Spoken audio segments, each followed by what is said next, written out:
The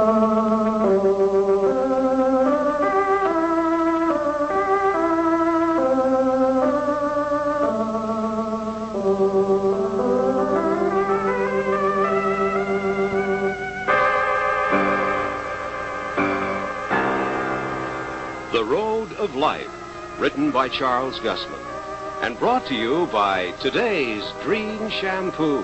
It helps your permanent hold its curl. And Crisco, America's favorite vegetable shortening. It's digestible.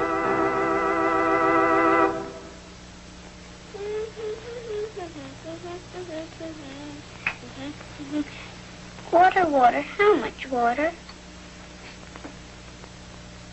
3 tablespoons. 1, 2, 3.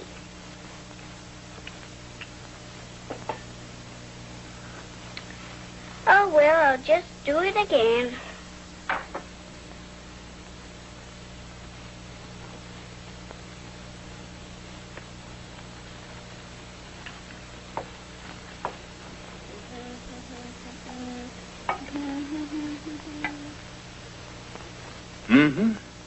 Perfect pie crust. And anybody at all can make flaky, tender pie crust the Crisco way. Crisco and Crisco's pastry method ends pie crust failure.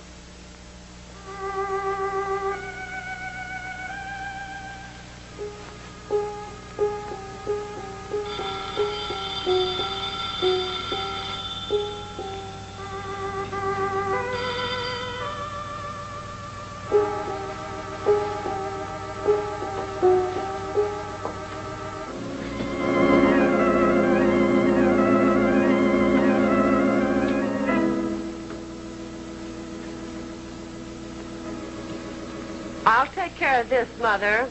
Get off the line.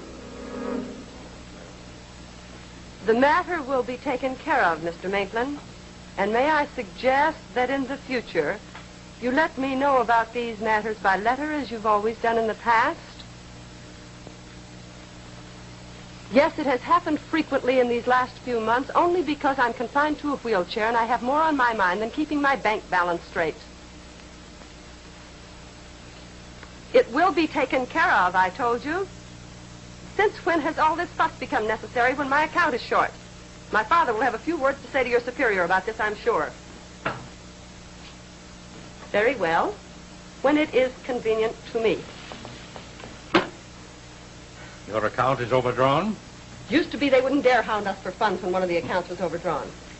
Yes, as you very well know, Bunny, times have changed. And he shot off his face to Mother. She answered the phone and he was discussing my affairs with Mother. That is a situation we can hardly afford to be indignant about, Bunny. If you borrow money from Mother, that doesn't mean I have to be beholden to her. Being overdrawn, does that mean you sent a check to Mooch Peters? Did you think I was going to ship him pennies from my piggy bank? A very dangerous thing to do. You must realize that. You mailed the letter with a check in it yourself. All right, then I've been guilty of the same carelessness. But I received a warning this afternoon, and we must be more cautious. You mean Stu Beasley wanting permission to check on Mooch's call with the phone company? Yes. I told you when you called, Daddy. Mooch's name will not be on the records. The only thing the records will show is that the call came from somewhere around Austin, Texas. Mooch is hundreds of miles from there by now. All right, there may be no harm done this time. But the very fact that Beasley was asked for the information should be a warning to us. They've guessed correctly that you're in contact with the man who phoned Jocelyn that day. Frank Dana fancies himself a super sleuth. He goes off suspecting in all directions. Just so happens in this case the suspicion didn't come from him. No? He made it quite clear that he was acting on behalf of Jocelyn. Does that suggest anything to you? Jim mentioned it to her, probably, because he didn't think it was very important. If he had really thought it meant something, he'd have kept the information to himself. May I have a word with you, Conrad? Well, look who's ventured out of her snug sanctuary. I just got home, Ada. I was coming up to say hello. I'll be along in a few moments. You can discuss it in my presence, Mother. I've told Daddy you listened in on the phone call from the bank. I didn't listen in. And I don't at all object to discussing it in your presence. Ah, at last she has something about which to throw her weight around. Well, if this is about financial matters, Ada, I would much I prefer think it's time that Sybil were made aware of our circumstances. Something entirely between you and Daddy. Since the money you spend comes from... I don't care where it comes from. So don't bore me with the details. Bunny, your mother's been very helpful to us in the past year. A great deal has had to come from her own private income. Between you and Mother. I'll be in my room, Conrad. Look how high and mighty she's become. We can't go on this way, Daddy. I'm doing all I can. Jim doesn't say so. But I'm sure one of the things that's worrying him is how dependent I'd be on him. That I'd be a burden to him if we should marry. Isn't it about time we should be expecting something from Gordon's father's estate? Byron Unger is in touch with that situation. Get him to do something then. We can't keep on like this, just waiting. Perhaps you're right. Perhaps I should urge him to be a little more active.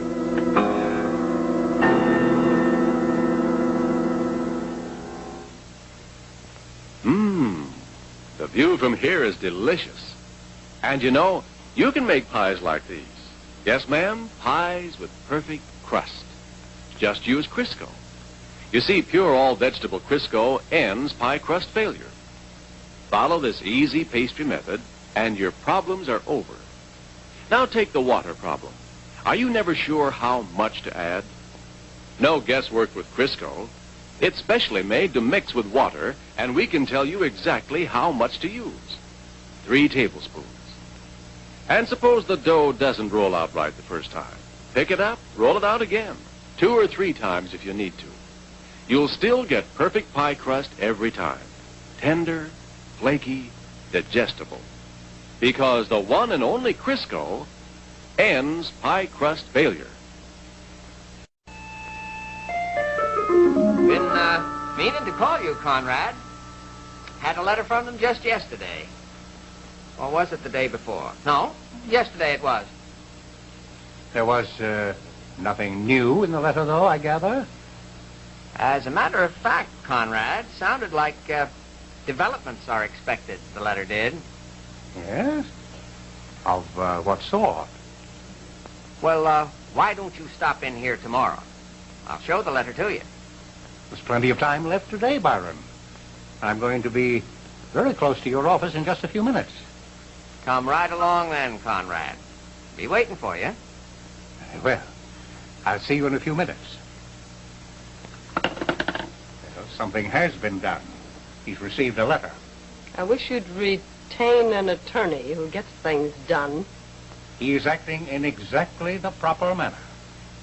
There are a great many things that have to be settled, you know, Bunny. Constance custody, for one thing.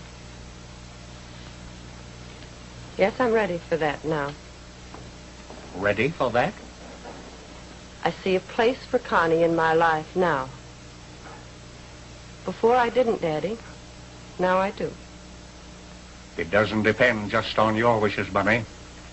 Judge Hartzell will give Connie to me now. Now that I have Jim to look after both of us. Oh, Bunny. Don't use that pitying, purring tone of voice. When will you learn that everybody doesn't look at things from the same point of view that we do? Time is coming, Daddy, when we'll be able to insist that people see things our way. Again. Just as it used to be, Daddy. Oh, it'll be good to have money again. I don't think we've wanted for very much the past 2 years. Except the respect that was once shown us. Tell Mr. Unger that there'll be a sizable reward for him if he handles things quickly. I imagine he knows that. I'll be back shortly.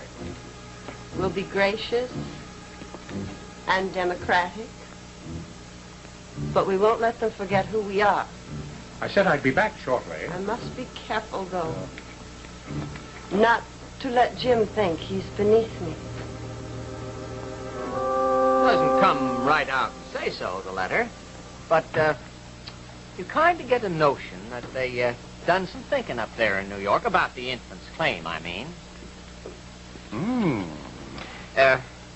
Right there especially. Of course, a trust fund will have to be set up for the child. You see? Will have to be set up, not would have to be. That means that, as far as the law firm's concerned, your granddaughter does have a claim to a share of the estate.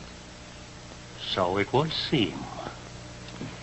You know, Conrad, it ain't at all impossible that Constance can claim everything in the estate after the charitable bequests have been dispersed. Our only interest is in seeing that my granddaughter Constance's claim is protected. Of course. I know you're not interested in anything for yourself. But it wouldn't be such a bad thing now, would it? Be able to vote all that stock for the child? Mind you, I'm not saying that it's any special ambition of yours, Conrad, but might be kind of nice to be a member of the boards of some of them big corporations, eh? We'll just let things come as they will, Byron. Won't do no harm to light a fire under 'em. Somebody's got to keep things moving. Exactly what is it that's holding up the settlement of the estate? Well, there's a lot of things have to be considered in a situation like we have here. For example, they've got to be sure Mr. Fuller is dead. The body has never been recovered. All they know is that the plane went down. Surely after a year and a half. Takes time. Takes time, Conrad. An awful lot of things happen when they settle up an estate like that one. Why? Wouldn't be a bit surprised if the stock market reflected the transfer of all them holdings. You're in a nice position, Conrad. Real nice. I am only interested in my granddaughter's welfare. I know. If you should be a little pinched for money, feel free to call on me as a friend. Well, I'm doing very nicely, Byron. Thank you just the same. Just mention that in case. Byron, just as an offhand question, you think my daughter might have a claim to part of this estate? You know, Conrad, I've been giving that some thought. Wouldn't be a bit surprised if she does. We'll have to look into that possibility.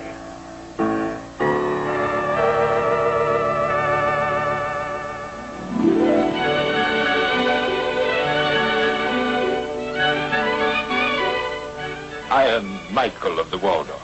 My business is beautiful hair. Do you have a permanent? Then let me tell you about a remarkable shampoo that will actually help your permanent hold its curl. I will show you with this permanent. Now, see this side before the shampoo. The curls are limp. They droop. The other side has been washed with the remarkable shampoo I spoke of. The curls are springy and elastic. What is that shampoo? Today's Dream. Today's Dream shampoo with its hairspring formula. When you wash your permanent with Dream, your curls will have amazing spring and bounce. See for yourself. Shampoo your hair with Today's Dream. Help your permanent hold its curl. Today's Dream with its hairspring formula. Get it at your favorite store.